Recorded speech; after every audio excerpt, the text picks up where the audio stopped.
Welcome everybody to another episode of Locked In GSW Podcast. I'm Brian Ferrino. Joined by me is my co-host Jordan Medeiros. We also got our regulars on here today after a big win. Mr. Bashar himself, we're now reminded, Chris Polo, and Super Dave from Real Talk Niner Talk. How we doing, fellas? Doing Great. good, doing Pretty good. good now. Really good. Yes, sir. Third quarter sucked. Let's get right into it, fellas. Warriors come in, take a 3-2 series lead, win at home. Steph Curry had a struggle game. That's okay because Andrew Wiggins came in and destroyed it. Was it 26 points? I think 13 rebounds, right? 26, 13 total. 26 and 13, yeah. rebounds, 2 assists, 2 steals, 1 block. Yeah. Plus 12 minus. Yes, sir. And the Warriors came out hot from the beginning. So let's go ahead and jump in. Chris, what are your thoughts on tonight's game? You win a game and Steph Curry doesn't hit a three for the first time in like Forever. 50 years. Like what the hell? Like how does that even happen against a defense like Boston? Wiggins, Clay, Jordan Poole, they all had to step up at some point in the series to give Steph support. And Clay was talking about that in his post-game presser, like we have to get him some help on Monday, and they did. I think this is Jordan Poole's best game, in my opinion, in the series. Andrew Wiggins balled out. Clay was big time, especially at the end there when he hit that three. He had a couple late threes, and they were kind of daggers. And the defense tonight was so elite. I mean, they made everything difficult in that fourth quarter. Like, it kind of felt like they were actually replicating the Celtics were kind of replicating what they did in the fourth quarter of game one in that third quarter. And that had me pretty worried because I didn't understand how the Warriors were going to be consistently scoring at that point when they were really struggling. And Steph wasn't in rhythm, obviously. He had his worst game in a while. And they really just took Jason Tatum out of it. And we have to have a conversation about Jason Tatum because his fourth quarter numbers are horrible. I remember they were going over it a lot on TV all day today about his fourth quarter shooting percentage. I need to check what it is now and all those updated stats, but he has been awful closing these games. So great defensive effort, great team effort. They got big stops when they needed it. Guys stepped up. And I don't think Steph Curry is going to play like that in Game 6. Nope. Nope. I just want to say what's up to Gaming with Nate 25. He just graduated from high school, so shout out to him. But he says, "What's up, my boy 49er?" Congratulations. Yes. He's a Warrior. He's a 49er fan and a Warrior fan. So congrats to him. And what's up, Mahoney? He's celebrating the Giants, but we're celebrating the Warriors. So go ahead. It's a trifecta today. Giants, Warriors, Stanford. Oh, there you go. Okay. Stanford Bay won Area. today too. Bay Area. Honestly, they won this game because of the first quarter. They started hot. And then Andrew Wiggins, in my opinion. What I liked early on, actually what I loved early on, and I wish it lasted throughout the whole game, probably because the guy didn't want to, just empty out his gas tank all through, right away. But Draymond was electric in the beginning. I mean, he was pushing the break, and I love it when he does that. I wish we saw more of it, but he was getting involved offensively any way possible. I loved it when he did that fake where they thought he was going to pass it out. Yeah. I don't know if it was a Jordan Poole up top on the top of the key, and then he just went boom, and then took it straight to the hoop and dunked. I've seen him do that a few times where he gets layups and dunks, like last year and earlier this year. But love the fact that it did it. Love the fact that GP2 was definitely involved. Defensively, offensively, moving around.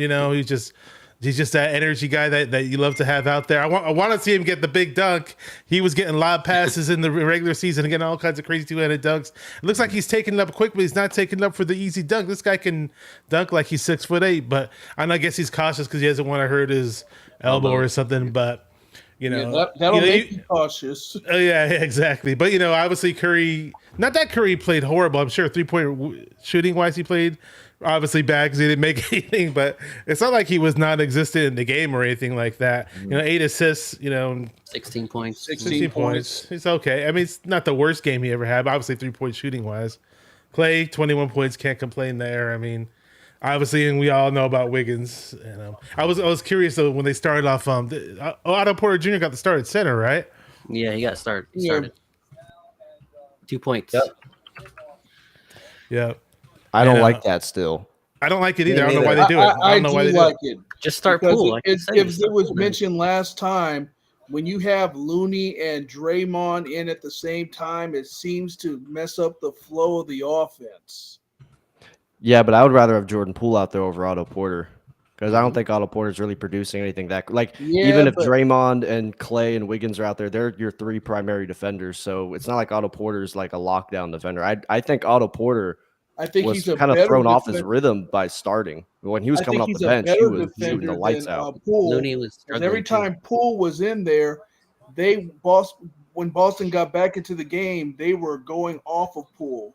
You know, Marcus Smart inside. Whenever he was in a matchup, they seemed to take advantage of Jordan Poole. I think getting him out early in the third quarter, allowing us to kind of stop the bleeding, really helped.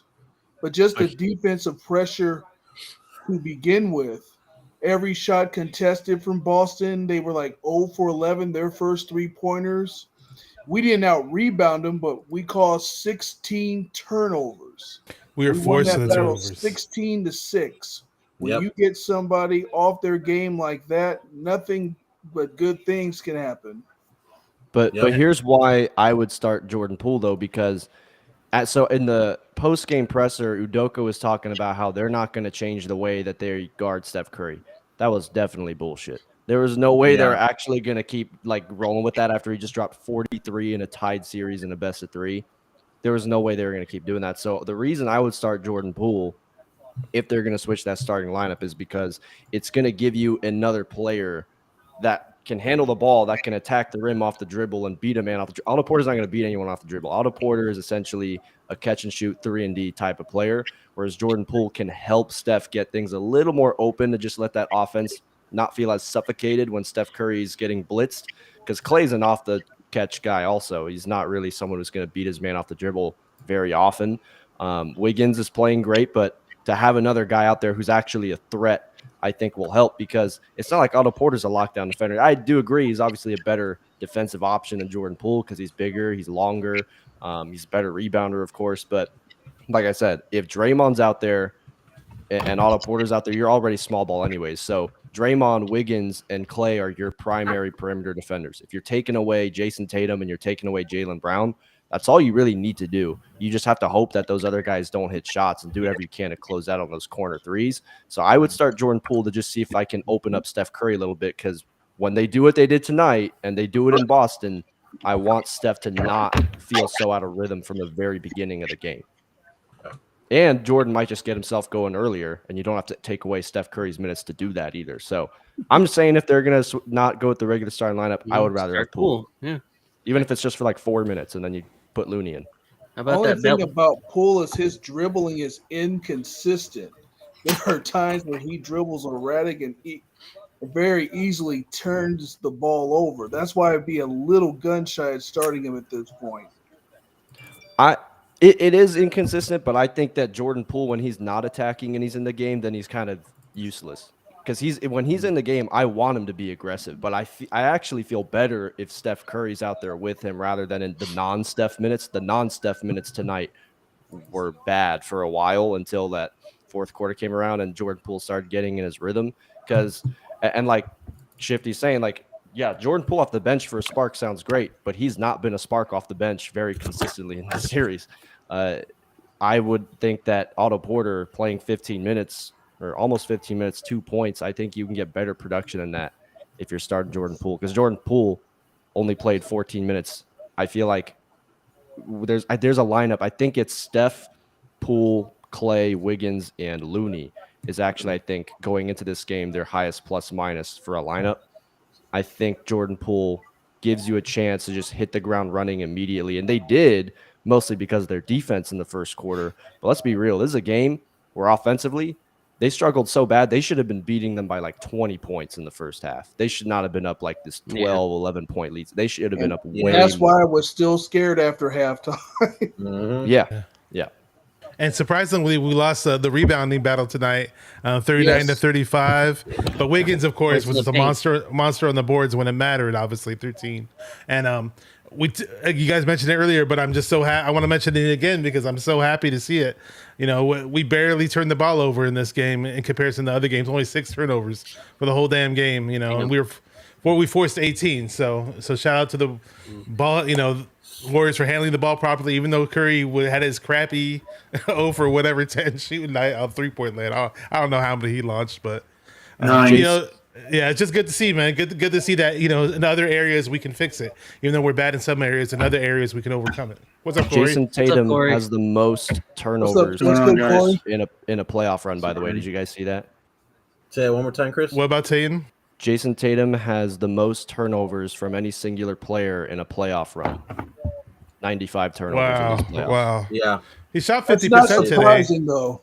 On paper, he looked good today statistically as far as shooting, He- but he- when it counted, we made him miss.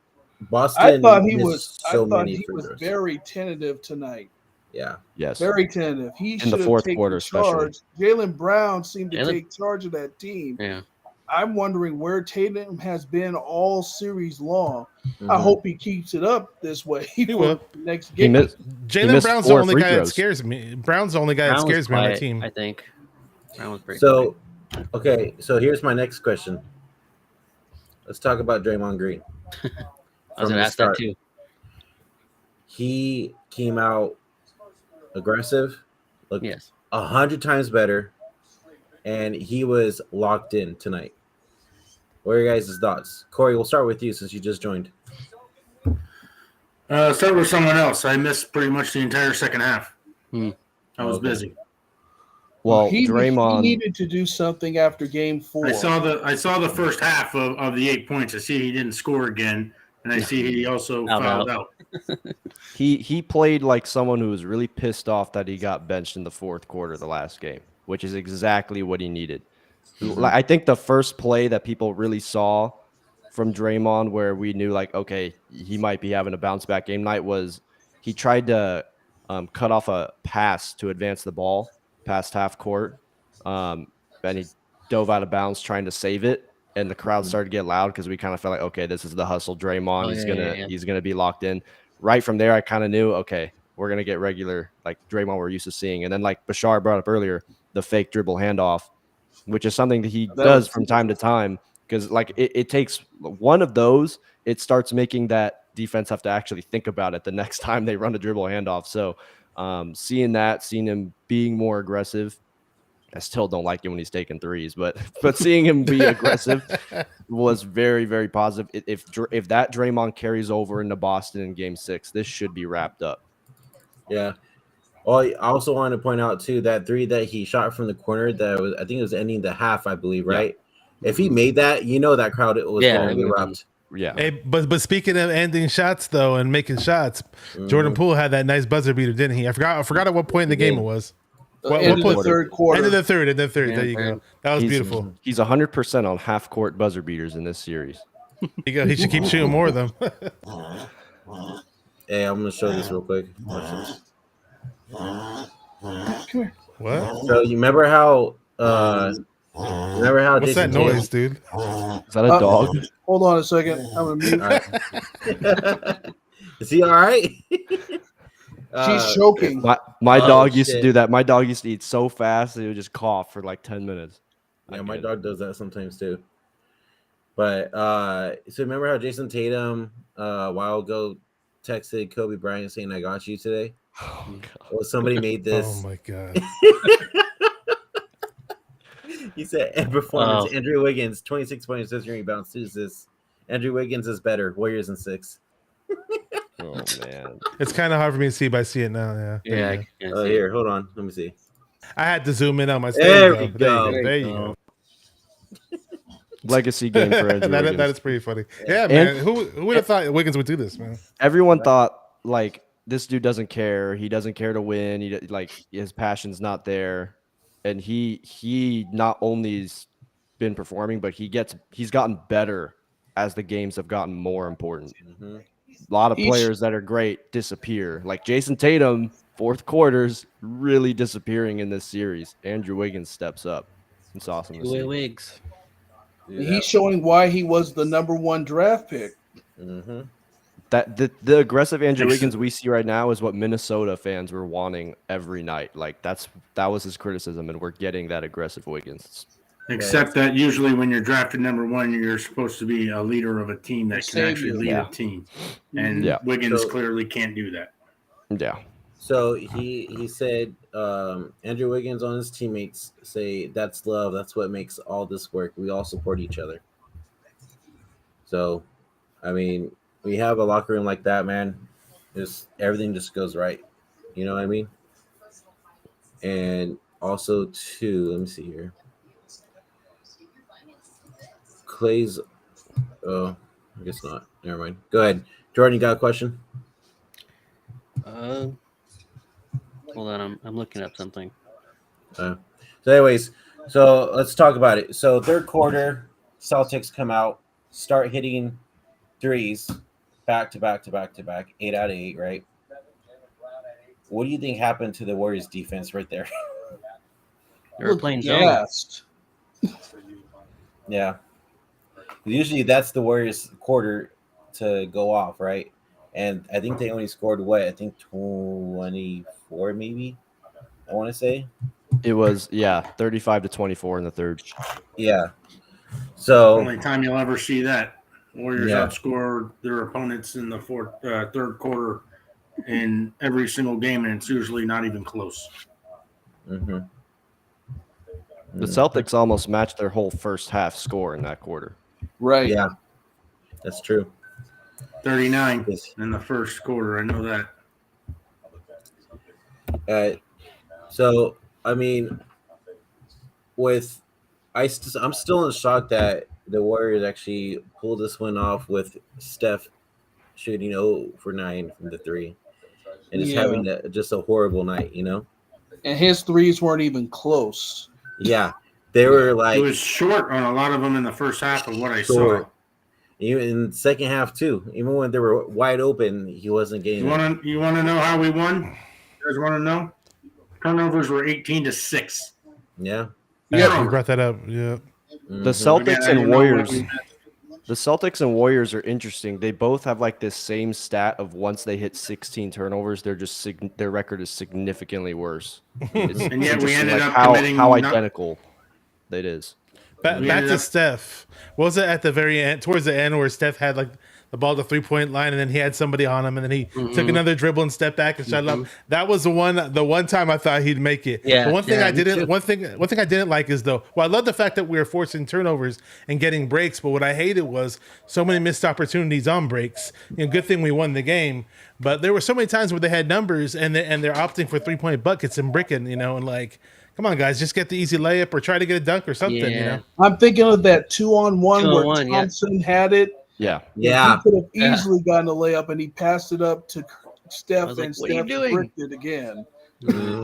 Even if Steph just attacked the basket on that cut, because listen, like Steph was pretty open for that 3, but I think he was hesitating a lot. He just didn't have it tonight.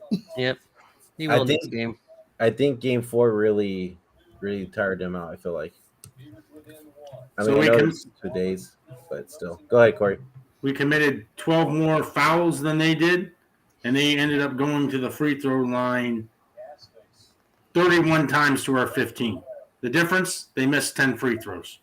Yeah. Tatum missed 4 of them. What did you guys think about the foul calls tonight? It was weird how many more fouls I don't know exactly the numbers, but it felt like once the second half came around, they were just not letting them play anymore. It was just weird. But the one thing that was really making me nervous for the Warriors was in that fourth quarter, their defense was elite at that point. Like they were making things really difficult. But down the stretch, they started fouling Boston like 4 or 5 seconds into the shot clock. And I'm sitting there like, you guys have these guys clamped up. Don't make it so easy. Like they were getting the basket so fast and fouling so quickly and just putting them at the line. If the Celtics were hitting their free throws tonight, like throughout the whole entirety of the game, could have been a different story. I don't know. But to me, it was just, you got to clean that up if game 6 comes around and you have a lead on these guys and it's close on the road because they might get, the home court calls. And you don't want to put them on the free throw line when you're trying to have a closing run and making it so easy. Because it's one thing if you're fouling, but to foul so quickly over and over again You're just like asking them to crawl their way back into the game.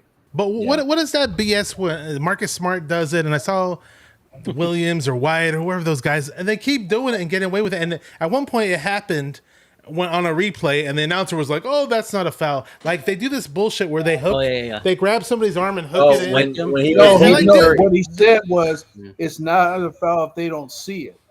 That's what he said. Oh, okay. I thought he was trying to say it wasn't a foul at all. I was like, I've seen it. I never seen a team so deliberately just like hook people's arms and act like it's not a foul.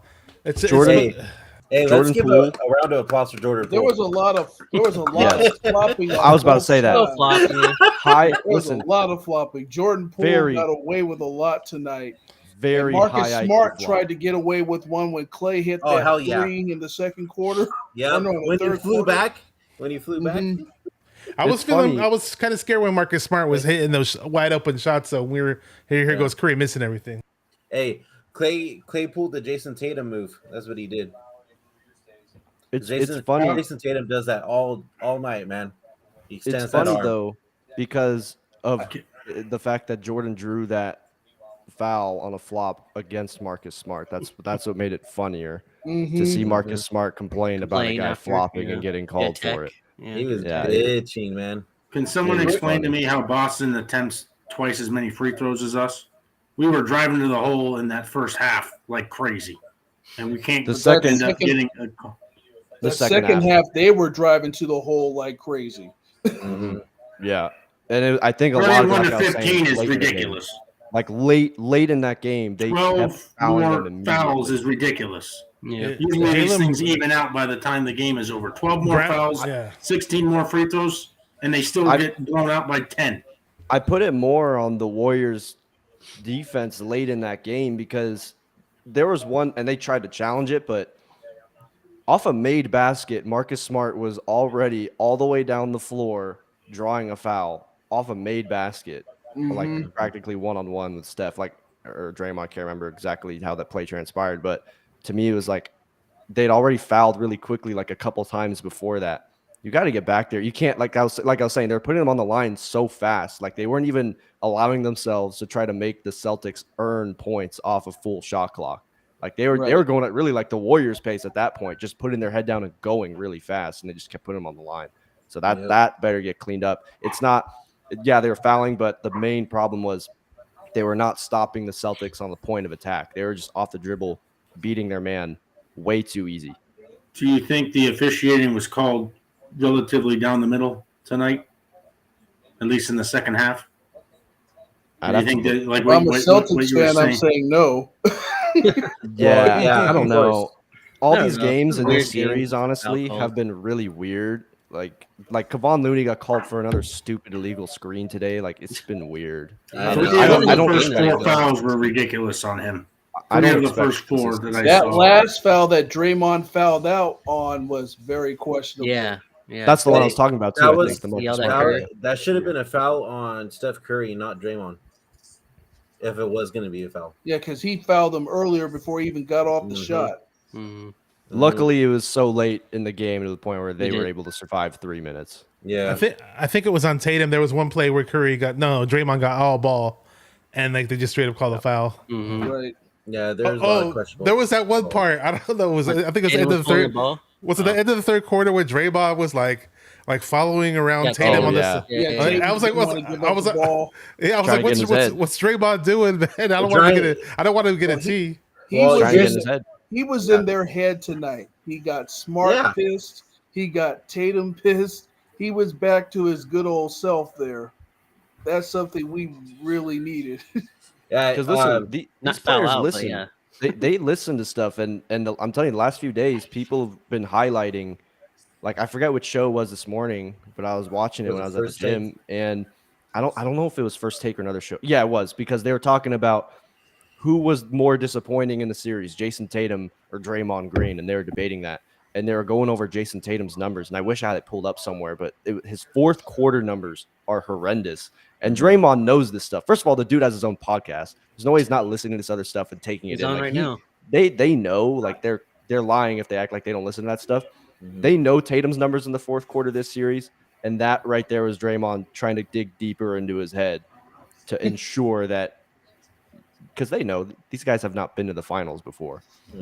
Put them mentally on their heels as much as you can, because I feel like what they really tried to do tonight was not just beat the Celtics. I felt like defensively they were trying to take their will to play the rest of this game completely out. Yeah, from the very that's beginning. why I was going to agree with you when I first jumped on there, Chris, is because, and again, I missed, I don't know, about 6-7 minutes of what you guys were talking about before I could jump on. The Warriors went for their throat very early in this game. And you made the point of saying, why the hell couldn't they have been up by 20 by halftime? Because they should have. Missing a lot of open shots. The defense was just on straight lockdown on that entire first half. Second quarter, they ended up getting a few more points. 16 points in the first quarter, that's a statement. And I understand in a lot of different ways that there's things generally balance out as the game progresses. But Boston couldn't hit a three until 6 minutes in the first half. I mean, they were ice cold. Now the Warriors ended up getting into a struggle there where they missed, I think, 14 in a row in the second half. So Boston comes out blitzing, giving us their best, what it seemed like their best shot coming out to make sure that they could have stayed in that game. They ended up coming back, taking the lead, and then it was just kind of back and forth for a while until the Warriors, I guess, ended up taking. I just kind of feel like a fish out of water here because I missed pretty much that entire second half. But it's a good one, bro. And everything. I'll probably go back at some point and rewatch at least the second half because I saw the first half and it was a clinic on defense. I mean, you want to show basketball camp or something like that of how defense is supposed to be played. You show them the Warriors film of that first half because Boston couldn't do a damn thing. The one thing I didn't like, and again now I'm going to start nitpicking, they are still leaving them open for too many threes. They went right back to that stupid zone. It doesn't make any sense to me. Play one-on-one, just man-to-man. Worry about the switches. Worry about the double teams. Leave the guys like a Marcus Smart who ended up getting hot a little bit there late. He couldn't hit a shot to save his life in the first half from what I saw. I think that's the first game they've lost where Marcus Smart has scored over 18 points, if I'm not mistaken. Exactly. Usually he puts up those points we lose. It's also the first time Boston's lost back-to-back games. Let's make it 3 in a row come Thursday and just finish this. 7-1. Win it in Boston, baby.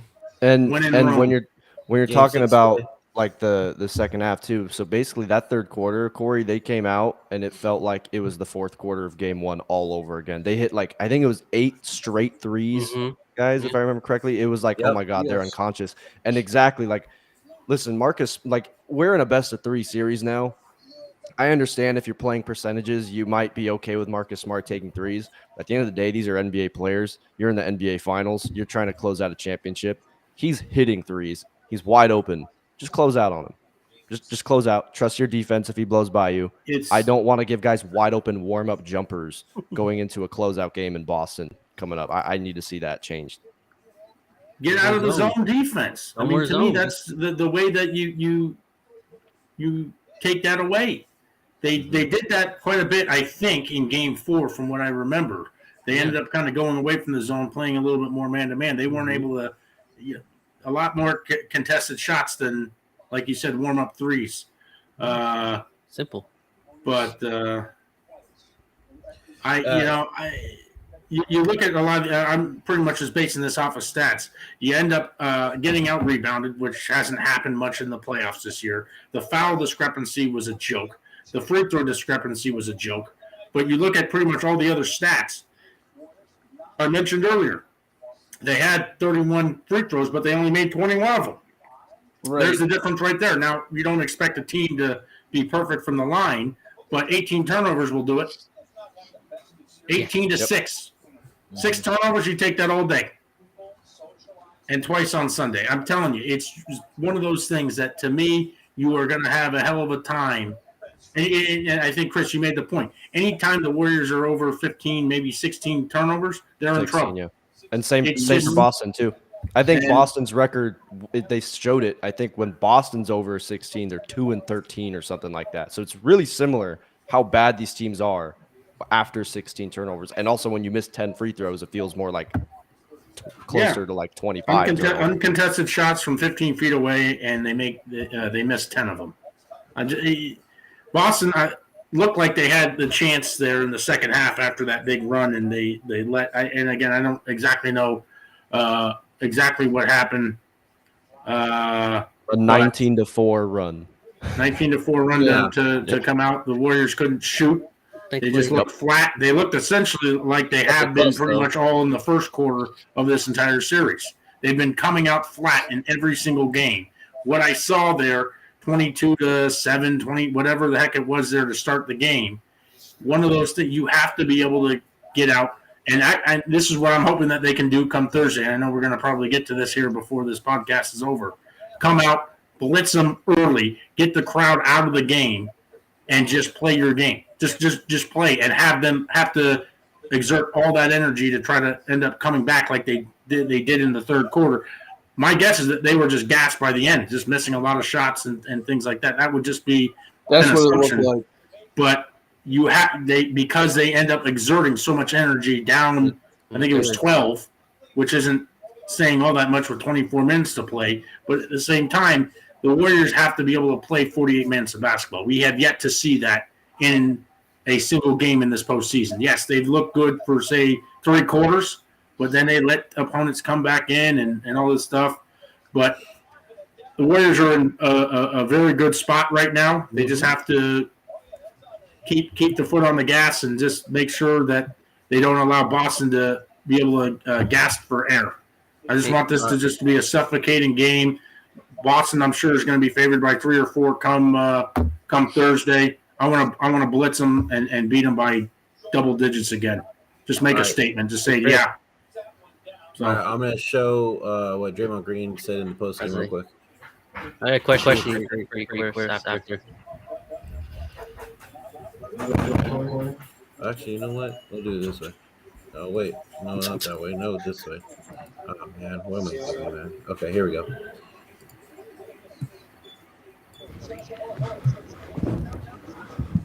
All right, we'll start in the middle for Draymond. Marcus Thompson, the Athletic. Draymond, did that feel like you out there on both ends of the court? Yeah, I felt more like myself, just aggressive on both sides of the ball. I felt a little more like myself in Game 4 as well after an atrocious Game 3. But, just got to continue to build, and I think tonight's a great start. Now looking forward to going into Game 6 with the same energy and effort. Hey, Draymond, Cameron Buford, voice of the fans.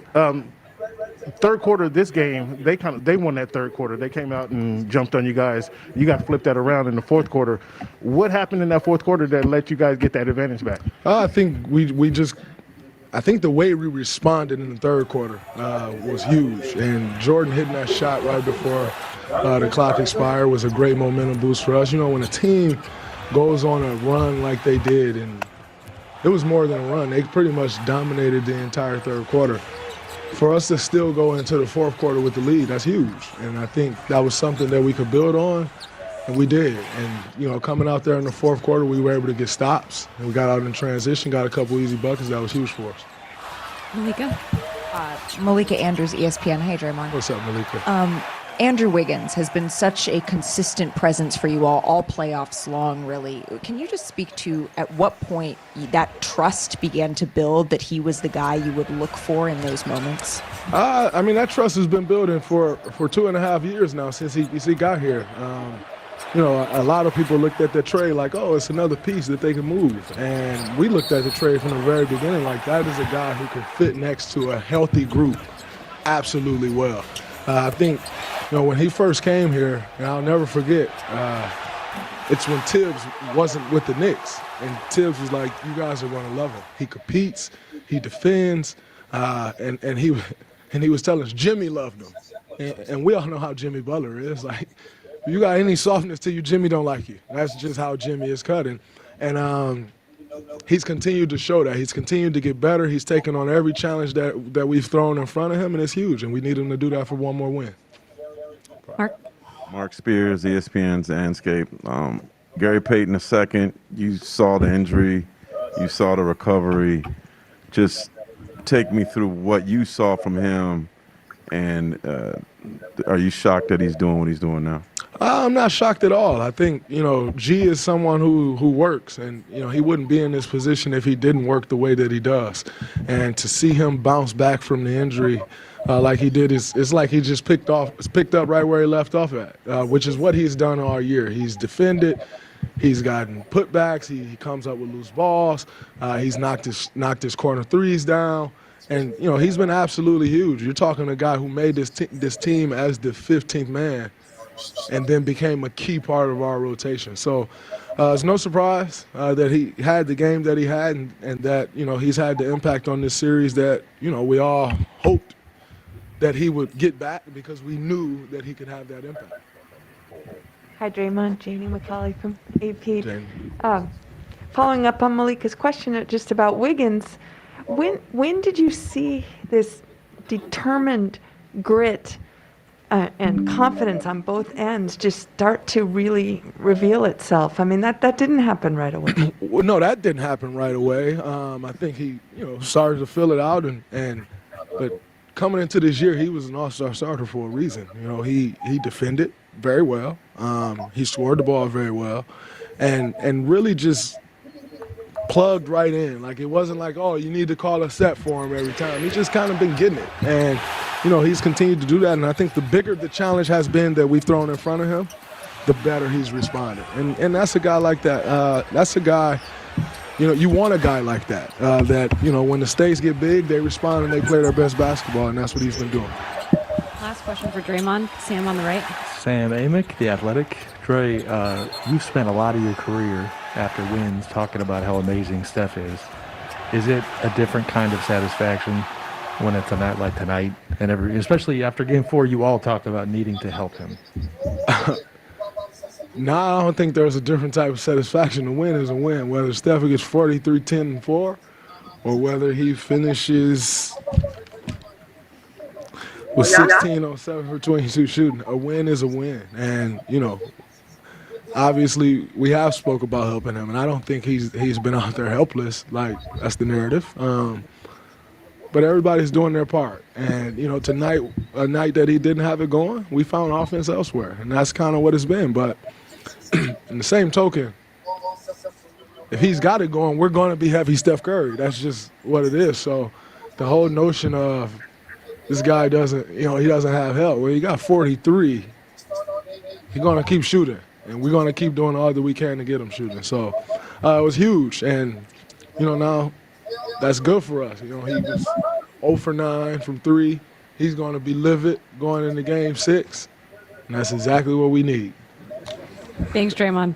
Ready? Can you hear us? 14 off the bench for Jordan Poole. He had 3 threes tonight on a night when you guys as a team were not good from three-point range. You just weren't knocking down shots collectively. What in your mind was the biggest difference tonight? Just whenever I was given an opportunity to go out there and make a play. Offensively, defensively, to try to give our team a boost. And luckily I was able to do that tonight. I don't get the sense that you're short on confidence generally, but you made a move, I think, in the second quarter where you shook somebody and hit a little step-back 3, and it felt to me like maybe the most confident move you've made in this series. Does that stand out for you, or is that just another play? It was just another play. I mean, a good sign is I was able to hit a 3, try to get going early. And then in the second half, getting that opportunity just to kind of keep going later in the third and kind of give our team some momentum, but just being aggressive and trying to make shots and make plays for my teammates. Can you tell us what you guys are doing defensively to disrupt Boston and also cause the number of turnovers that you forcing throughout the game? I mean, tonight they have 18 turnovers. What are you guys doing consistently to force those turnovers? Playing with physicality, being able to play with physicality and being on the string and the backside. These guys are talented and they do a really good job of attacking the basket. So being able to have our primary defenders press up a little bit, be physical, and being able to be connected on the backside and being in rotations and help play team defense has been huge. Jordan, what is up with you in these end of quarter desperation shots? You were begging for the ball. Wiggins maybe a little bit late, but threw it to you. But in all seriousness, that was a big-time shot. it really kind of got the momentum back because they had a great third quarter, and you guys were able to keep the lead going into the fourth quarter and use that going into the fourth. But what is it? You just in those situations, is it supreme confidence? Every time. Every time. You kind of have to shoot it, and there's nothing to think about. And my teammates know that I want that ball in that position every time, whether it's in the shot clock, in the quarter. And Wiggs even told me, like, he was looking for me because I make shots like that all the time. But, I mean, just be ready for the moment, essentially, and step up. And I was able to hit a big one today. Jordan, the last 2 games, the efficiency has been up for you. You've been playing a little bit better offensively. Is there anything that you saw specifically from a defensive standpoint that they were doing early in the series that you've made an adjustment to? Nah, just being aggressive. Just being aggressive. We're going out there and looking for my shot, hunting shots, and trying to, I guess, play make for other people. And I know that they think that I'm a focal point and they try to pressure me a little bit. So just hunting for my shots, and my teammates are open, find them in a position to score. Jordan, our guy Dennis Scott is outside, but he still can hear you and talk to you and ask you questions as well. Yeah. Yeah, hey, Jordan, I talked to you a few days ago. Can you talk about how Steve Kerr has instilled more confidence in you when the ball's not going in, but you still have to play at a high level? Can you share with the fans how Steve Kerr has been so good for you? Yeah, coach is giving me the keys to the offense, and just being able to go out there and play freely, play with joy. And, I'm a team-first player, and I want to win more than anything. So going out there and just making the right play. Luckily, that's allowing me to be aggressive and try to put the ball in the basket. But, just credit to my teammates, too. Everybody came out ready to play. Everybody was aggressive. And it's huge, when we're clicking on both sides of the ball. You spoke earlier in the year about your relationship with Clay and also Steph, how, when you say coach is giving you the keys to the offense, but they've also, given you, the keys and a lot of confidence. Talk about how that's been for you and how important that is in the NBA Finals. Yeah. Just the fact that they trust me to make it easy for them is huge. Being able to get Steph off the ball a little bit, allow him to move freely, get us some catch and shooting opportunities. And same thing for Clay is being aggressive and trying to put him in situations where he can just score the ball. And these two are tremendous shooters, and I'm able to learn under their tutelage. And all right. All righty. All Chris, right. quick question, Chris. How about that belly play? Don't get me started, man. Don't get me started. My friend texted me a few days ago, and he's like, "Send this video to your boy Chris. This is Bellinelli. This is Belitza, whatever his name is, playing defense." Dude, I do not care what Tatum's numbers are either. I know that there was that stat about when Belly's guarding Tatum. Dude, there's no when I'm watching it, I'm like, there's no way Kuminga can't do this. Like that's like my thought is, I don't know that's where I get on Jason Tatum, because I don't know if I'm Jason Tatum, I'm thinking every time I see a Belitz out there, it's barbecue chicken every single time he's out there. Like, I would cook that dude all the time if he was time. That was my question. You saw Marcus Smart took advantage of him this evening, and he didn't last long. You mean Oscar the Grouch? Here's a stat they brought out. Boston was 1 of 10 when Draymond Green contested shots tonight. Wow. That's how you can tell Draymond came out on defense, man. Still the best defender in the entire association. He actually moved up. I want an argument because you're not gonna have one. Yeah, he would have won Defensive Player of the Year running away if he hadn't gotten hurt. Yep, I agree. And the Warriors still would have had the #1 in defensive efficiency if he hadn't gotten hurt. So he means everything to this team, especially on the defensive side of the ball. And Curry and Draymond moved up in the stats list in the playoffs, and then Curry moved up past LeBron for most threes. Or no, was that Clay? I don't remember who it was. It was Clay. It's Clay. It's Clay that Well, moved up. the trio is now standing alone yeah. with the most wins in the finals over I the Spurs. I sent you that graphic, Brandon. I don't know if you saw it. But like Cory said last time, we need that number to be 21, not 20. Yep. Yes, well, sir. We do. You know one stat though. So going into Game 6, so I remember the last time Steph Curry's 3-point streak ended. Do you guys remember? It was when he went like 0 for 10 in LA. It was KD's first year. Remember what he did the very next game? 128 games, and then he went off for 54 in the Garden. No. So his 3-point streak ended in the 2016-2017 season. They went to play the Lakers, and it was like, oh my God, is this team not going to work out? Steph went 0 for 10. He dropped like 50 or something. He went 13 for 27 from 3 the next game against the Pelicans and broke the NBA record at the time. So should be a fun follow up to a 0 for night in terms of 3-point shooting. Mm-hmm. And don't forget about Game 6, Clay. Game 6, Clay. Yes. I want it to be Game 6, Curry and Clay. How about Game 6, Clay, Curry, and Poole? I'll take any combination as long as Yeah. it results in All a three of W. them. Same. Game Come out 6, firing Bielitsa. and No. Game 6, Kuminga. Game 6, Moody. How about that? Jeez. I would like for Clay to get it just because of all the crap he's taken from Boston fans to actually. He was Game 6, Draymond. Speaking of that, Dave, Clay was actually trolling the Boston fans in the post game tonight. Let's see if I can find it. Clay makes me Curry. nervous with that, man. I remember every time he trolls, like I just remember 2016 when he was saying like it's a man's league and they didn't win after that. It makes me nervous when Clay does that. I'm not gonna lie. Brings back memory. I just want Curry to cement his MVP, man. So yep. I think he cemented it in Game 4. Yeah, Game 4 locked it up. He could go out there, have a pedestrian night, and if they win, it's locked up. In fact, if the Warriors close it, no one else should get another vote. He should be the only one getting voted for that award. The NBA is like the unanimous MVP that he won. Yeah, 20 because years ago. as great as Wiggins has been, he should not even get a single vote if the Warriors closes out. There's no way. The not Warriors won Game situation 4 because of Steph. Yeah, exactly. You got it, Brandon? No, not yet. But I okay. do want to say let this sink in, everybody, that we are one more win away for our next chip. Yep. 4 in the last 8. I'm gonna be celebrating, 4 man. in the last 8, man. Dynasty is still alive and kicking.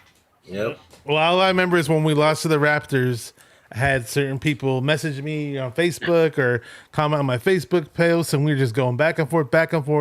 The Warriors are done. The Warriors are done. That's all I kept hearing was the Warriors are done. The Warriors are done. The Warriors are done. So this will feel really good if we get it. People want to convince themselves the Warriors are done any chance they get. I mean, they were doing that this year. I don't think the Warriors are going to be done for another 10 years, to be honest with you. Chris Especially actually, if these guys pull out. Yeah, Chris actually tweeted out the perfect saying from the media itself. Mr. Stephen A. Smith has stuck with the Warriors and hasn't changed his mind since opening night.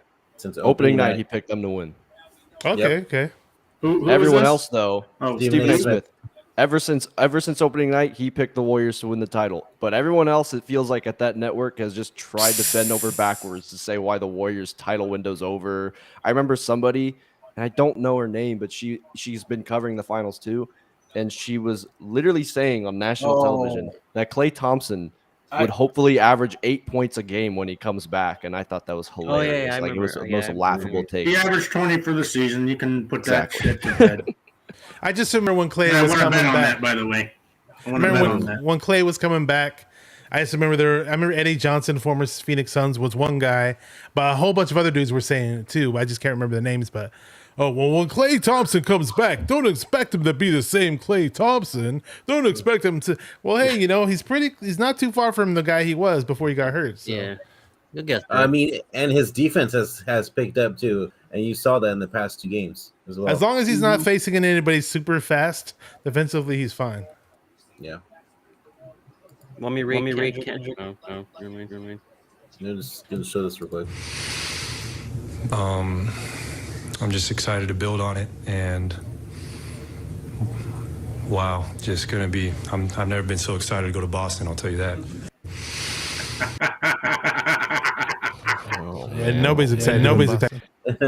Oh I've man, never it's been just so bulletin excited. board material, man. It's just bulletin board material. Oh It shit, goes, man! He's gonna it get all goes the one boo of two birds ways. now. All the boo birds. It goes one of Game two ways. 6. Like now Game game 6 six, stuff. Clay has to show up and they have to win. Otherwise, if it goes to game 7, that clip is going to be replayed over and over again. Well, they got to end it in Boston. They have to. Yeah, end you it don't in want Boston. to. You don't shut want to everyone up. entertain. You don't even want to entertain game 7. Like you got to treat game 6 like it is your game 7. You can, like that's the danger. Some teams they Exactly. go into game 6 up 3-2, thinking like they have game 7 in their back pocket. You do that, you pretty much mentally lost the series. So I know that Steph, Clay, and Draymond aren't going to think that way, but the other guys that are new to this scene, they have to be on that same page mentally. Because what I saw from the Celtics today, mentally they kind of collapsed, is what I saw. I mean, this back-to-back games, they have under 100. Warriors 2016 finals, up 3-1. Beautiful. So there's actually an that old was my tweet. prediction actually in 6. So there's an I old said tweet. 5, and it should have been 5. If Boston doesn't go crazy in the fourth quarter of game 1, this would have been wrapped up tonight. I think, yeah, so it was like the 2015 finals or something. Jason Tatum actually tweeted like Warriors in 6, and now people keep resurfacing that old tweet.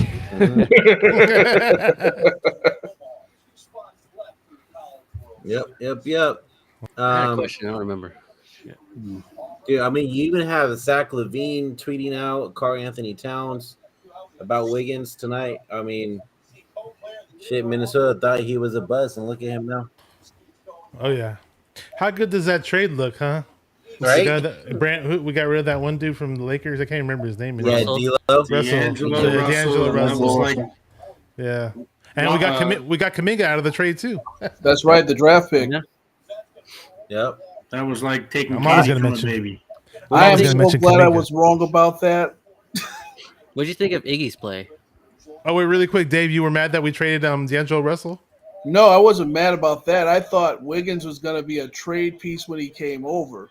It felt like it in the beginning. I did not expect this Wiggins to ever materialize. Yeah. I think from Iguodala, I feel like he wouldn't have even played that much, like not even close, if Looney didn't get into foul trouble.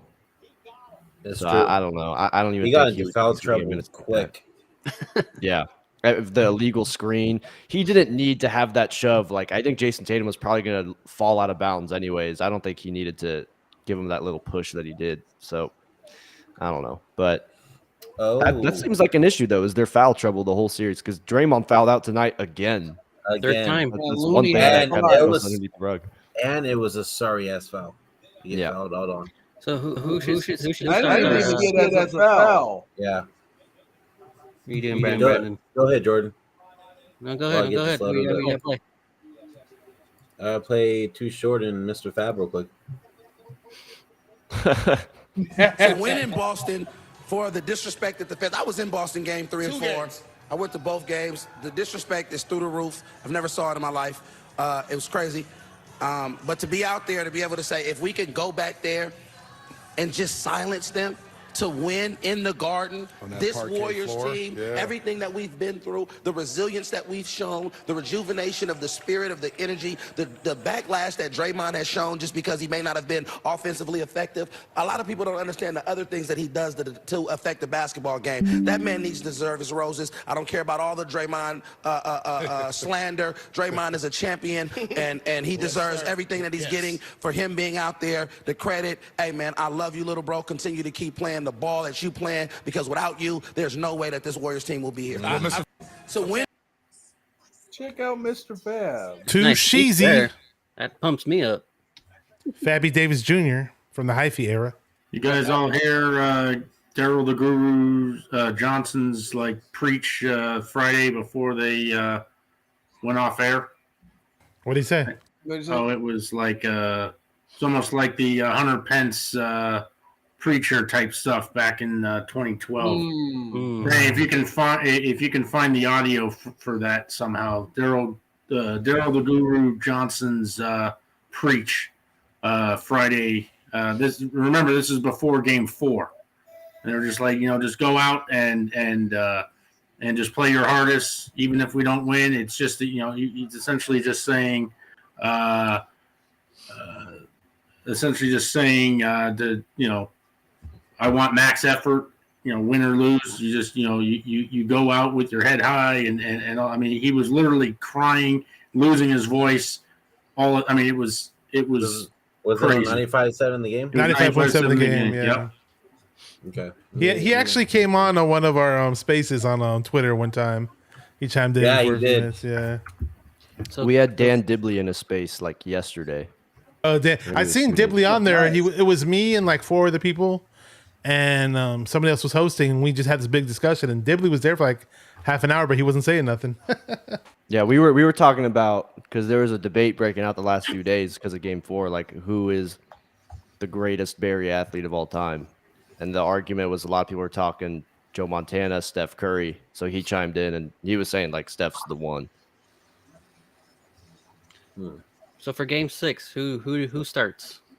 Since we keep getting different lineups. I think they're gonna roll out the same lineup they did today. I'd rather have the regular lineup. Their regular lineup. I don't get why they're starting Otto Porter Jr. I don't understand why. Because he's not producing an offensive threat either. So at what point does it really matter? It flows better offensively when you don't have Draymond and Looney starting. So do you think they start Poole and just trying to end it? I don't think they will. I would want to, but the thing is for me with Otto Porter, even if it's like we could say it's flowing, but it's not really doing anything. That's why if we really want it to flow and be productive at the same time, I'd rather just start Poole, because at the end of the day, he's not going to, like, of course they're going to try to attack like Jordan Poole and Steph Curry when it comes to them playing defense. But even that, when it comes to crunch time, they're not even taking advantage of it. This is the second time, I think, second game in a row where I'm seeing Steph Curry with Jason Tatum one-on-one, and he's not taking advantage of it. And I don't know how you could do that. Like if I'm Jason Tatum, I'm backing down in the post. I'm taking him straight to the basket. What's up, Rohan? What up, Rohan? Rohan, what's going on, brother? Yes, sir. Priya says we the Warriors would win. Really went out on a limb on that one there, didn't you, Prius? Dave Portnoy, the guy he's mentioning, that's the Barstool Sports pizza review guy. One bite, everybody knows rules. It pissed me off when he got in Draymond's face that one time. And he's like, "That's 2 fouls. That's 2 fouls." I was like, "Oh my gosh." It's actually really perfectly funny. If you look at a picture of Steph Curry in his post-game interview after Game 4, you can see David's face in the back, just in the stands, just completely just perplexed at what just happened. It's really funny. If you watch Boston's coverage, they have the NBC Sports Channel there. They were all flabbergasted. Eddie House. Is that tonight or was that from Game 4? No, that was from Friday night. Oh. They were all flabbergasted as to what they saw, including Kendrick Perkins. Yep. Mm-hmm. All right. Did Kendrick Perkins have anything to say today? Yeah, he did. I have it right here. But real quick, he said that damn culture of the Warriors will definitely bring the best out of any player. That brother Wiggins is the perfect example. Carry the hell on. All right. Caption this picture. Dave, go. Oh, you want me to caption this? Yes. My boys came through. Okay. Chris, go. You see, I don't really know how to caption this, but I'm gonna keep it real. When Steph Curry does this is the psychopath in him a little bit. This is the face of he's about to drop 35 in Game 6 because he just played really bad. That picture is Boston. There's actually there's a picture in every series so far of Steph smiling when like things are going bad, and every time after that they turn it around or he goes off. So that's a dangerous look for Boston. I'm not gonna lie. Boston ain't ready. Bashar, go. He's like, "Whoa, I didn't have to carry the team tonight." Cory, go. Looks right at Boston and says, "Your move. Check." Checkmate. Not Jordan, checkmate yet. Soon. What about you, Brandon? I'm gonna say, Boston. Be ready for Game 6, Curry. Okay. Oh, okay. Yeah, I mean, especially in the playoffs, you rarely see Steph have back-to-back really bad games. So yeah, picking pops and pick and rolls and no more zone screens defense. up. Well, it's funny. I saw somebody tweet earlier today before the game started. Oh, Boston's gonna win by 16, right? And then for which game? For tonight's game. Nice. Oh. And then they go and respond, "Oh, Boston hasn't lost back-to-back games." So then I tweeted back after the game. I'm like, "What were you saying?" Do you do they not realize that the Warriors have yet to lose back-to-back games this postseason too? Yeah, exactly. I mean, so I mean, they haven't had as many, games that they lost in the postseason because they haven't seen 2 Game 7s. Mhm. But what's the angle there? We're not going to lose because we haven't lost back-to-back games all postseason. The Warriors had they had the one loss at home, which was Game 1 because they ended up going 15-23 in the fourth quarter. They don't get anywhere close to red hot. We're planning a parade by the middle of the week. Yep, first He quarter. also week. hadn't faced champions before either. Exactly. No. Miami's soft. Milwaukee. Well, no, they faced they took out Milwaukee, who just won the championship last year. Mm-hmm. So that's not entirely true. By the way, with Milwaukee, I don't ever want to try to discredit when a team beats another team when someone was injured because it just becomes an endless loophole of you can put an asterisk on every series. Chris Middleton. But did you guys know that? So I don't know now, but coming into this game, Jason Tatum was averaging less points as the best player on the Celtics than Chris Middleton did last year in the finals as a second option. That's crazy. It's averaging 2 less points. Middleton last year averaged 24 as a second option. Jason Tatum coming into this game was averaging 22.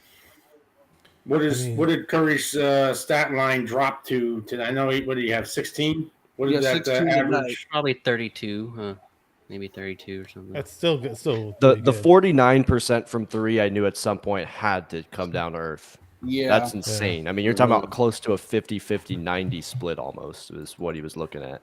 Jordan Poole had 50% 3-pointers tonight. That was good. Yeah, that was. I'd rather see Tatum than Giannis, so whatever. He's averaging now 27.1 a game. But like Super Dave said earlier, and it seems like Jaylen Brown has been the more aggressive, feared player, more so than Tatum in the series, Yeah, I agree. Yeah. It almost feels like Jaylen Brown might be more elite in his role as a second option than Jason Tatum is as a primary option sometimes. Well, just kidding.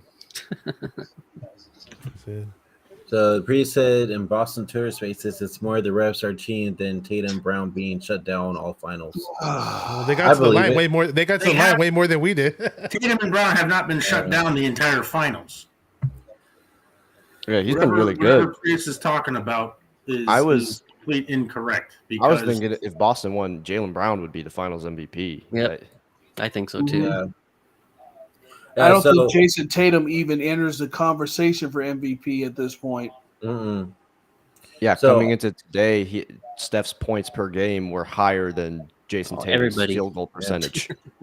Hey, so Tatum tweeted out back in 2012, Jabari Parker is better than Andrew Wiggins. Oh, yeah. So now it's resurfacing. Oh, no. Yeah, I just seen it. Oh shit, man! That's you gotta crazy. love it. You gotta love it, man. Honestly, you gotta love it. Ari Parker. He might have been something had he not messed up his ankles. Yeah. You guys want to hear what Steph had to say on the backstory of his shirt? Yeah. Oh yeah, I saw that. Curry. One is about your T-shirt. I can read the final part. Aisha Curry can cook. Can you tell me the backstory? Oh yeah. You got to ask around the room and ask Twitter. Okay. Yeah, absolutely. That's Boston. One is about your T-shirt. I can read the final part. He didn't explain it though. He just said go to Twitter. I know. Just basically go to Twitter. I remember actually saw some signs like that Boston. in Game 4. Yeah, so like she can't cook or something. Boston had a sign and it said Aish can't cook. So yeah, They had another one that said Deuce Tatum is greater than Riley Curry. They're talking about Wow. the no, kids. we don't want a LeBron. Hey, so yeah, we'll make it I simple. would love LeBron, man. No, I'm not good. gonna I don't want front. LeBron. No. I'm not gonna front. I would take that. I would take 2 years of LeBron over just about anything else. I mean, oh man. No, I get why. I get it. But LeBron with Steph Curry and Klay Thompson. But I would like to play LeBron next year. I would like to get Steph Curry versus LeBron one more Is that time. Mr. What up, Trey Shay? That's Area Shay Lewis. himself? That's Trey Ayers. Shay Lewis. I had him on my show What's once. going on, Shay? Shay. He's a big Nice. Warriors fan. Where would LeBron have to be traded to for that to be possible? That means you're losing Klay Thompson. Draymond. You know what's funny? Did you see what LeBron said? He said something like, "Oh, yeah, sure, I'd love to play with the Warriors and play with a guy like Draymond Green. I'd love to have somebody cussing in my face or something like that." It's like, dude, you couldn't handle Draymond cussing at you in that 2016 NBA Finals. You had to complain to Adam Silver about it and said, "Oh, he said this about me. He said that about me." I think it's because he's constantly sometimes got a soft teammate like Kevin Love. You know what I mean? Like those years in the Cavs. Like I think that's what he's talking about. But Shea, Bofa. That's all I'm gonna say. Yep. He knows what Since that means. 2016, didn't Draymond sign on with LeBron's managing group? Yeah, he's still there. Yeah. Hey, by the way, the Dubs are wearing the blue uniforms. Game 6. The Philadelphia ones, the Philadelphia looking ones. I hate them. The blue and the I red. love those You don't uniforms. like I love the those. regular ones? I like it at home, not so much on the road. I like it at No, home. they need to go because of back way to they the old changed it. crossover jerseys that they wore back in the Run TMC days. They got to bring the retros back. I want. Those were I the would best actually uniforms like the to Warriors see ever them wore. wear the oak tree uniforms. Yeah, the yeah, old that- ones that said Warriors across the chest. Nick Yeah. Bofa. That's the best Warriors jersey they ever You mean wore. during the Thunder mascot era? That No, jersey? before Oh that. God, no! You mean No. the Chris Mullin one? The one in your logo that just said Warriors across the chest. You look at the other logo, not the Thunder logo that you The had. one, yeah, that was during Chris The Mullin. That old was during school one. Chris Mullin and Tim, Run TMC. Chris Mullin and Tim I would Hardaway. like to Yeah, see that. That's All right, right. so That game was- six. they did it. They did it 1 year, they did it and once. then they went away from it. They needed to They, go back. To they did those. like a modern version of it. Don't bring back Thunder. Game 6. Who's No, the not other Thunder. manager? No. Run TMC Hey, jerseys. don't hate on Say, Thunder. Bring back Thunder. Come All on, right, man, R.I.P. no. Thunder. By the way, he passed away. The guy who was the mascot. So hopefully Right. we win this one. Hey, real quick, I like the Oakland ones that they brought last year, Yeah. and then I like the ones they had this year, the blue and red. I like the city ones. ones. I still like the black jersey, the one that they wore for game for this year. The ones that they wore for game was that game 4. But that's the Yeah, it best was game uniforms 4. this year. I like the town. But I jerseys, like the too. old Yeah, towns Warriors are nice. Run TMC before they renovated. When it was Game, still the game 6. arena Who's the in X Oakland. Factor? I have one of my those favorite jerseys, jersey Cory. is I have one like that. my favorite Hardaway. jersey is the one they win in. So I also like the Yes, the city one. the city one. There you go. The That's a city one. classic. The city. I was just gonna say that. Yeah. I love that one. I like the I old have red. that. Oh yeah, you guys remember the sleeve black jerseys? Slate I remember the jerseys. sleeve ones. Saturday, Yeah, Saturday yeah, night, yeah. Didn't like- Saturday didn't- nights. Didn't like those either. For sleeve, like as those either. for the way No. sleeve jerseys go, I like the slate jerseys. If Yeah, we had me to, too. the ones I For the didn't sleeve like, jerseys, yes, but I don't Re- like the full. yeah. Remember the year before they had like the yellow sleeve jerseys? Yep. Remember that? I Those were I goddamn- did not like those those. were Yeah, terrible. Slate there's jerseys a Bring were back the old Run TMC before they renovated back in '96, or sorry, '97. '97 they renovated and they played their home games in San Jose at the Shark Yeah, Tank. when they had Joe Smith, that bust. Yeah, Joe Smith, Chris Webber, all of that. But yeah, the old retro, the one that you have behind you on your left, that was the best jerseys I think the Warriors ever wore, and they should go back and stick to old ones. The blue Philadelphia, I've never liked it. There's no red with the Warriors. Why is there red in? I mean, come on. Because when they were in San Francisco, that was their colors. earlier before they moved. Yeah, they had transitioned from Philadelphia over to San Francisco. Yeah, I don't know. The Run DMC jerseys. I feel like they have some signature games when they wear those jerseys, though. Yeah. Like remember this year when Steph Curry dropped 50 on the Clippers? Yep. Mm-hmm. I think it was that game too, right? He broke the record, the 3-point record in those jerseys. Also. Yeah, they have signature moments in those jerseys. I don't know. Like remember that Clippers game? I'm pretty sure was the picture when Steph took a shot and was pointing back at a fan while the ball was in the air. That was like one of the coldest photos I've ever seen in the entire sport. All right, Brandon. What? Game 6. Who's the X factor? It's gonna be Steph Curry. I think Steph goes. These are the jerseys I like. Yeah, I don't like him. Only at home because he changed the whole court. Yeah. Same. It works better. Same. Yeah. Bashar, who's the X factor? You hear? Bash. What's up? Who's the X factor in Game 6? X factor Game 6. Maybe Looney. Maybe Looney just grabbing boards and boxing people out and him getting his full playing time. I don't like seeing his playing time limited. How many minutes did he have tonight? I'm checking right. 16 minutes and 45 seconds. Let's increase that to 25. Have Looney out there for the long haul, and let's get that W. Super Dave. What's up, D-Sizzle? What's up, Sizzle? D-Sizzle! I'm going to go with Game 6 Clay. Cory. Draymond Green. Okay. I like Draymond here. I think he makes a statement somewhere around maybe 11, 12 rebounds. I'd like to see him maybe with a couple block shots there. I'd like to see him get back to that 10 points. He was close, but he just kind of fizzled out. And try to keep the fouls to a minimum where he can actually stay on the floor for the entirety of the game. Mm-hmm. Chris. Game 6, Bielitsa. He's going to put together a quality 4 minutes and 15 seconds of 0 points and maybe 1 rebound. And I say 2 rebounds. Hopefully not be -9. He'll hit a clutch 3 to ice it, right? He'll end the game. I want a GP2 dunk and a Kuminga dunk, just somewhere in between. I want to see. You know what I want to see? I want to see it. And GP almost got Robert Williams there in the first half. I did see that. He almost blocked. Yeah. I want to see a crazy block and a crazy poster on a Robert Williams or a Jason Tatum or something. I think the X factor is going to be. I think the X factor is going to be Clay, just because I don't think Steph's going to shoot that badly again, regardless of what defense they're seeing. So if Steph has a bounce back game and Clay is Game 6 Clay, it's a with wrap. Draymond being more engaged and the way Wiggins has been rebounding, I think that could close it out. Yeah, you want to look? What did they? I want to check this real quick. What did they?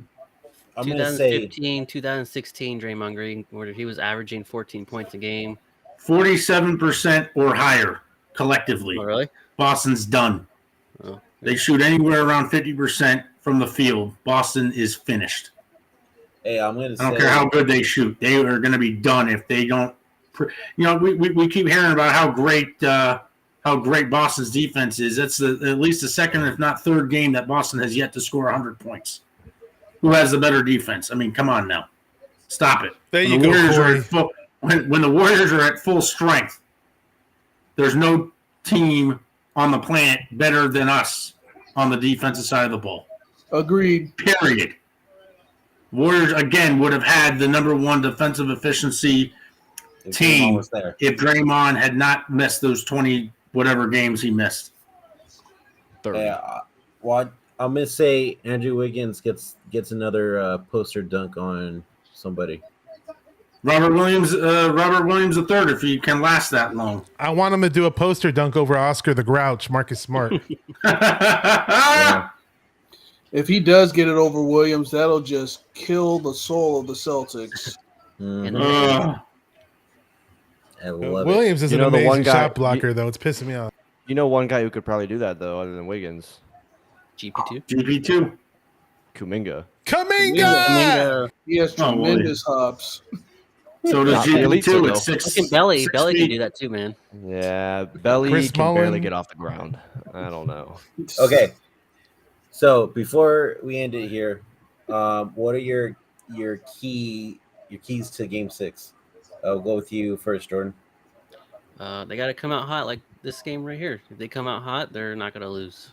I mean, that's just simple. They can't keep playing zone defense. They just got to play man to man. I think they should start Curry, Poole, and Clay because I think they should just try to end it. And Draymond's got to be, like I said, the 2015, 2016 Draymond, where he was scoring 14 points per game, 10 rebounds, 7 assists, 2 blocks. That's the Draymond we need, but he can't foul out either. I don't know. There's just play Warrior basketball. Bashar, go. Sorry, I missed the question. What are your keys to Game 6? I'll just stick to it. I think Looney's the key. Again, I'm going to mention it again. I just want Looney out there for 25 plus minutes. He's been gobbling up rebounds all throughout the playoffs. He's been rebounding better in this whole playoff run than he has in the regular season. And Wiggins has as well. Those two guys have just been hitting the boards, crashing the boards. And if Draymond can give them some help like he did today, he helped out everybody on the boards. And yeah, I definitely want that rebounding edge in this next game. We get the rebounds, we win. Chris? This is Game 7 mentally. You have to go into it with that mentality. Like that fourth quarter defensive effort that they had from top to bottom, no matter who came in the game, who came out the game. You need to start the game like that, and it's got to be consistent. You do that, the offense will, you're going to get the points somehow. But if you come out with that defensive intensity, the difference in the third quarter today was Boston and Jason Tatum looked way too comfortable getting to their spots, doing whatever they wanted to do, whereas in the fourth quarter, it felt like every possession for the Celtics was the most difficult possession possible. And if you can just make it uncomfortable and make it difficult from the very beginning, you can have them on their heels to the point where, when you're scoring on a team, it can obviously wear another team down mentally. But I feel like when you're getting stop after stop after stop and they don't see anything fall and you're grabbing every rebound, that takes their heart out of it. And if you can do that, it's going to take all the energy out of the building.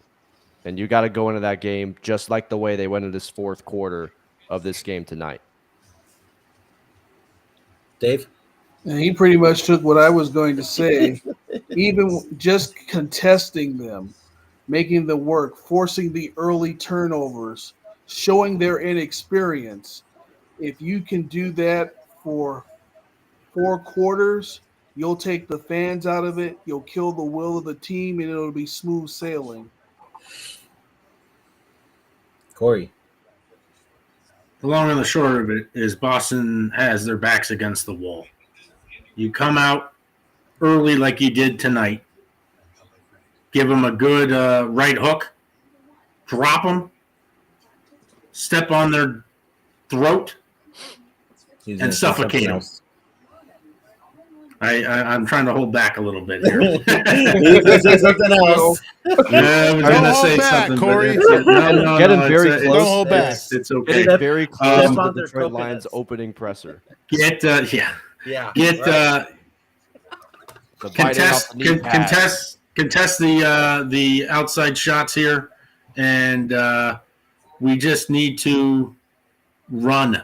We need to get that pace back to Warriors pace instead of just lugging the ball up. Obviously, when Boston has a made basket, it's hard to get out in transition, but just work your pace, get Boston tired, get Boston into foul trouble to give Udoka no other option.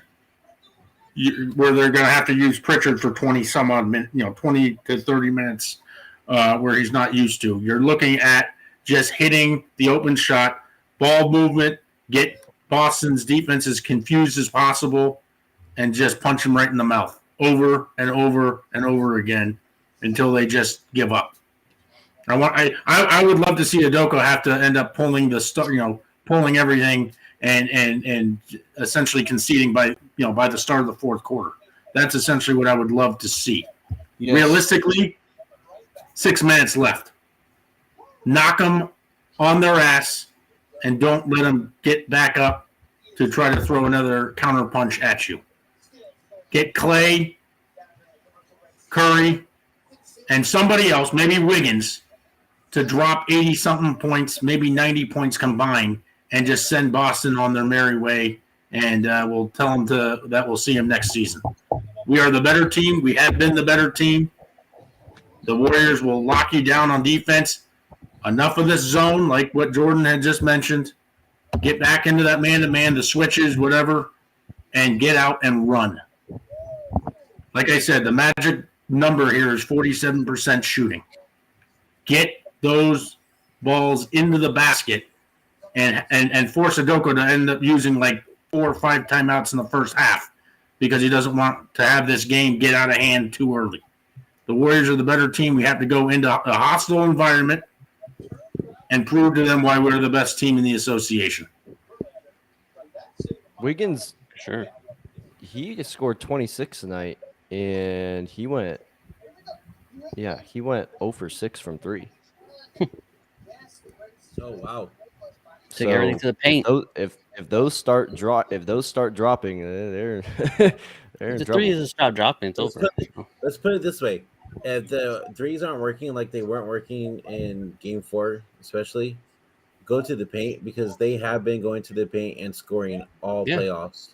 So it's not like they haven't been struggling in that area. So you can't find one way to get points. Find another. All right, so let me read Brian Windhorst. Let me read what he said. He said they have a $340 million dollar payroll. You just don't have to beat the Warriors on the court. You got to beat their checkbook. This was a checkbook win for the Warriors. What's he talking about? He's acting like we just went out and signed all these free agents or something. Yeah, he used to cover the Cavs, man. I don't take anything Windhorst says seriously. But actually, listen. So Wiggins, I'm actually looking now because I was curious. Because Wiggins has been pretty consistent. So in his last 18 threes, he's 3 for 18. At some point, that's going to drop. So that one guy, Brian Windhorst, is he the same guy who's covered LeBron since he was in high school? Yes. Okay. Yeah, my friend can tell me about him. Who cares? He was the one who complained about Riley Curry being at the press conferences back in like 20. Yeah, when Riley was there. Oh my gosh. Yeah. D Sizzle said, "Who are the refs the next game? Does anybody know?" I guarantee it's going to be Scott Foster. I put money on it. Who was the crew? Who was the crew this game though? This past game, do you guys know? No. Let's look it up. I don't know, and that's a good thing. Yeah, and they got to the line way more than we did, but we still. We all know won, Scott Foster though. That's all we know. I guarantee you it's going to be Scott Foster. Just watch. Oh God, probably will. His name. He just officiated Game 3, so okay, I'll tell you. There's enough. I think there's enough games in between where that could be a possibility. But remember, I remember reading this before Game 3 started. Boston doesn't like Scott Foster either. I know. Officials were Mark Davis, Tony Brothers, and Josh. Yeah. There you go. They generally don't announce I would say the day of or maybe the evening prior. We'll know, or we can figure out who it's going to be. We'll probably know. According to this, it'll be 6 a.m. our time, 9 a.m. Eastern time, where they're posted. Tomorrow? No, each game day. Oh, each game day, right? So in the morning of Thursday, we'll know. Thursday morning, yeah. Right. So I believe media day is what? Probably Wednesday then. Yes. So Jordan, make sure you hop on that shit. Thank you, appreciate it. So we'll probably know by that day, even. I think. But we'll see. People keep saying it's going to go to 7 games, but I still doubt that. Depends. Just depends on how well Golden State plays and if they can the turnovers. I mean, just force Boston into mistake after mistake. Mm-hmm. I mean, it's going to get that crowd even rowdier and the first more quarter hostile. goes. First quarter's I do one thing, but you saw they obliterate them in the first quarter. They should have been up by 20 instead of the 16. and Boston still came all the way back and actually took the lead in the third quarter. So I do. First quarter is important, but it's not everything. I do They want got to to point come out out early though. I think the Celtics, if we look at how much space they've been giving Steph the first 4 games, I think that they were actually banking on saying we're going to make Steph Curry beat us himself and take out the whole supporting cast to kind of eliminate the depth. Then I think after game 4, they switched that up today. And even though Steph shot terribly, because of the space that creates, and it means that they're using Steph more off the ball because of the way he's just being blitzed as soon as he gets the ball inbounded. He had the second highest plus minus today still, even after all that struggle. It was plus 15. Yeah, I was going to ask, how did Boston enjoy that game 4, leaving Steph open? Didn't work out too well. So they said they're going to pick their that, poison. Yeah, that's what you have to do with this team. Period. If Yeah, Steph is going, if Steph isn't going off, then it's Andrew Wiggins. If Andrew Wiggins isn't going off, it's Klay Thompson. If Klay Thompson isn't going off, maybe it's Jordan Poole. Maybe it's Gary Payton II. The Warriors are so deep, it's almost silly. And then on top of it, they have an elite defense that can lock you down at any given time. It's an almost impossibility to be able to beat this team 4 out of 7 times. Now, they can do it, but you generally are going to need like a catastrophic injury or something that just happens that, goes in their favor, like game 1 where they ended up shooting the lights out in the fourth quarter that saved them. Warriors should have won both those games at home to start the series. But it didn't quite happen. So get out early and just keep the foot on the throat and just don't let them gas for air.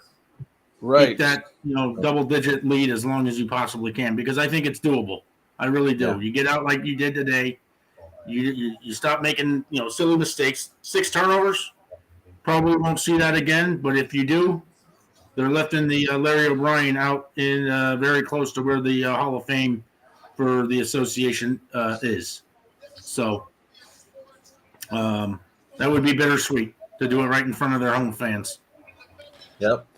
That'd be nice to piss off the Boston fans like that, us holding the trophy. And as much as I want to see the Warriors fans celebrate, I don't want it to go to Game 7 though. But sure, it'd be great to have it in front of the Warriors fans. Warriors fans will be celebrating. That's all. I mean, right? That's for sure. I mean, dude, you see the watch party. Do it on the parquet, parquet floor. That's it. Yep. That's it. Finish it. Yep. Finish him. Reality. How well does Boston face adversity for the 3rd straight series? Mm-hmm. That's the question that they're going to have to ask themselves. How can we possibly do this a 3rd straight series, force a Game 7 and win? Because if you look at the series against Milwaukee, if you look at the series against Miami, that's exactly what happened. I think they were down 3-2 to Milwaukee as well. They had to force a Game 7 by winning Game 6, and then that one was at home. Miami was on the road. Well, Miami actually won. Miami actually won Game 6. You're right. Yeah. You're right. Yep. So they weren't able to close it out against Miami at home, and they had to go on the road and end up taking care of it. Boston, we're not Miami. We're not Miami. We're a hell of a lot better. And if we were Miami would have ended up beating you in that series, this series would have been long gone either tonight or on last Sunday. So you better bring your absolute A game and hope and pray that the Warriors aren't shooting the lights out, because this could be a long Thursday evening for you. So before we end it, I'm going to go over the formalities real quick. For whoever's still here, go over to our YouTube channel if you haven't yet already. Hit that like, subscribe button. I really appreciate it. Still trying to grow here. If you haven't gone over to our Twitter page yet, it's at GSW _podcast. Instagram, locked in GSW podcast all the way out. We also have our Twitch page, twitch.tv/locked in GSW podcast. And we're also on Facebook as well, locked in GSW podcast. We're about to end it here right now, but before we head out, I'm going to get Bashar, Chris, Dave, and Cory the floor to give out their social media. So go ahead, you guys. Okay. Oh yeah, just at 49er Minded on Twitter at 49er Minded. On Instagram, just type 49er Minded, you'll find me. There's a Facebook group called 49er Minded, obviously the YouTube channel, and we're doing this Warrior stuff, but I kind of put the 49er stuff on hold, but there's going to be a whole bunch of 49er shows upcoming in the works, some returning guests, some new guests, and some other new stuff that you'll see when we get started again. Same here. Twitter handle, Mr. Edmondson. IG, Mr. Edmondson 30. You can see me tomorrow on Real Talk Niner Talk. And we'll be bringing up content every Wednesday, 4 Pacific, 7 Eastern, up until the season starts. Yes, Now, is that tomorrow or is that Wednesday?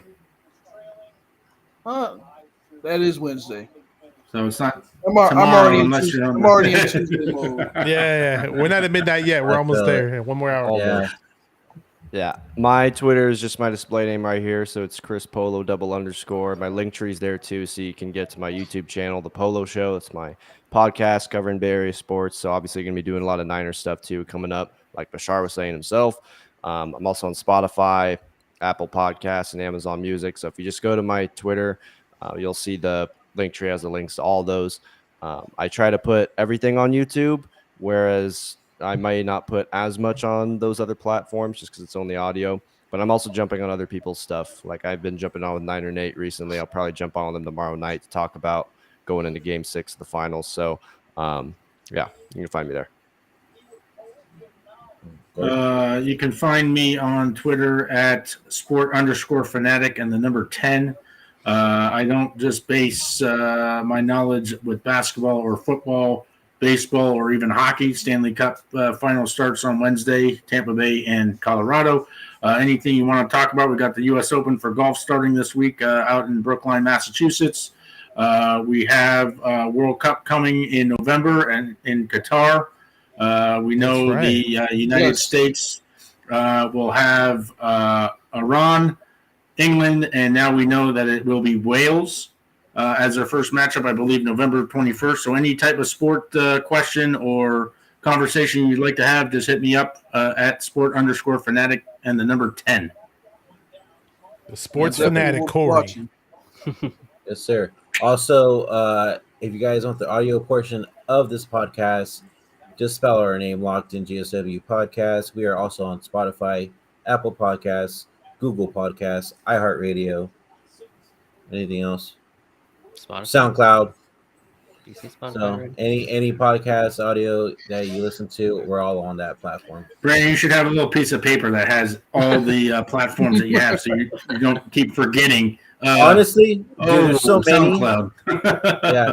Well, that's why you need to get a pen and paper and start writing. He could put it on the bottom of the screen or something. That'd be easier. Well, that's true. Shout out to our followers and our new subscribers. Thank you guys.